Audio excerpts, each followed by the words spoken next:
തിരക്കഥ കൊണ്ടും സംവിധാനം കൊണ്ടും അഭിനയം കൊണ്ടും മലയാളികളെ ഇത്രയേറെ ചിരിപ്പിച്ച ഒരു അതുല്യ പ്രതിഭയാണ് ശ്രീനിവാസൻ സാർ. കേട്ടാ ഓരോ ഡയലോഗിലൂടെയും മലയാളികളെ ചിരിപ്പിച്ച നമ്മുടെ സ്വന്തം ശ്രീനിയേട്ടൻ. നമുക്ക് സ്വാഗതം ചെയ്യാൻ നന്മ നിറഞ്ഞവൻ ശ്രീനിവാസൻ.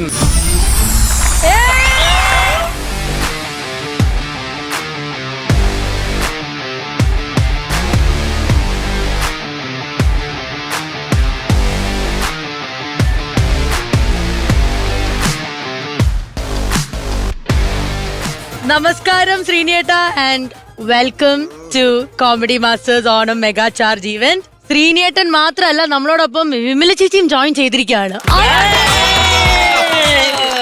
സാധാരണ ഇന്റർവ്യൂ ഒക്കെ കാണുമ്പോഴോ അല്ലെങ്കിൽ സ്പീച്ചിലൊക്കെ കാണുമ്പോൾ ശ്രീനിയേട്ടനായിരിക്കും ഏറ്റവും കൂടുതൽ സംസാരിക്കുന്നത്. പക്ഷെ ഇന്ന് എനിക്ക് വിമല ചേച്ചിയുടെ കയ്യിൽ നിന്നുമാണ് കാര്യങ്ങൾ കേൾക്കുന്നത് എന്ന് പറയുന്നു. നന്നായിട്ട് സംസാരിക്കും. എക്സ്ക്യൂസ് മീ, ഞാൻ കുറച്ചു നേരം ഒന്ന് വിമല ചേച്ചി എടുത്ത് സംസാരിച്ചോട്ടെ? Permission guarantee. ഓക്കെ, ചേട്ടൻ തന്നെ പറഞ്ഞു. അതെ, അനുഭവിച്ചോ? അല്ല, വീട്ടില് ഭയങ്കര വർത്താനം പറയുന്ന കൂട്ടത്തിലാണോ വിമല ചേച്ചി, അതോ ഭയങ്കര സൈലന്റ് ആണോ? സത്യം പറയാൻ എനിക്ക് ധൈര്യമില്ല.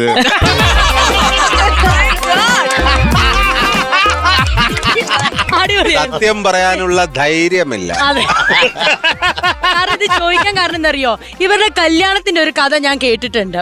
കല്യാണം കഴിച്ച സമയത്ത്, അതായത് കല്യാണം കഴിക്കാൻ വേണ്ടി നമ്മുടെ സ്വന്തം മമ്മൂക്കയാണ് പൈസ നൽകിയെന്നുള്ള ഒരു കഥ കേട്ടിട്ടുണ്ട്. അതിലെന്തെങ്കിലും വാസ്തവം ഉണ്ടോന്നാണ് എനിക്ക് അറിയേണ്ടത്. ഉണ്ടോ? എന്നോട് അങ്ങനെയാ പറഞ്ഞത്. ആണ്, എന്താ പറഞ്ഞ കഥ എന്തായിരുന്നു? എന്നോട് ചേട്ടൻ പറഞ്ഞത്, ഒരു താലി വാങ്ങിക്കൊണ്ടുവന്നപ്പോ പൈസ എവിടുന്നാന്ന് ചോദിച്ചപ്പോ എന്നോട് പറഞ്ഞത്, മമ്മൂക്കന്റെ പടം അന്ന് കണ്ണൂർ ഷൂട്ട് ചെയ്യുന്നുണ്ടായിരുന്നു, അപ്പോ മമ്മൂട്ടി തന്നതാന്നാ എന്നോട് പറഞ്ഞത്. അത് ഉള്ളതാണോ? ഉള്ളതാണോ ശ്രീനേട്ടാ? അതെ.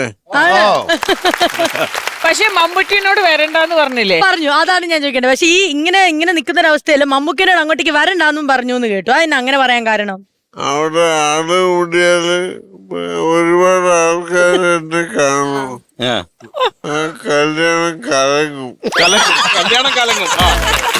കല്യാണം കലങ്ങും. ചേട്ടൻ ആരും ശ്രദ്ധിക്കാതാവും. അതുകൊണ്ട് ദേവി ഇത് വരരുത്. അതെ അതെ, ആളുകൾക്ക് അറിയാം. എന്നെ അന്ന് ആളുകൾ അറിയും. ശരി, അതല്ല, കല്യാണത്തിലാണല്ലോ നമ്മളെല്ലാം റിയൽ ഹീറോസ്. അതെ, അവിടെ വേറെ ഹീറോ വേണ്ട. അപ്പൊ ഞാൻ അദ്ദേഹത്തിനോട് പറഞ്ഞു, പിന്നെ ഞാൻ വരണ്ടേ?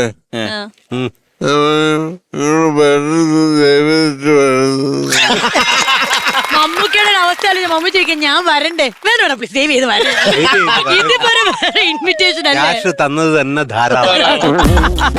അത് മാത്രമല്ല, മമ്മൂക്കയുടെ പല പടങ്ങൾക്കും സാറ് ഡബ് ചെയ്തിട്ടുണ്ട്. അത് ശരിയാണ്, അങ്ങനെ ഒരു കഥ നമ്മൾ കേട്ടിട്ടുണ്ട്. അതെ, അത് ശ്രീനേട്ടാ മമ്മൂക്കയ്ക്ക് വേണ്ടി ഡബ് ചെയ്തിട്ടുണ്ടെന്നുള്ളത് കേട്ടിട്ടുണ്ടല്ലോ.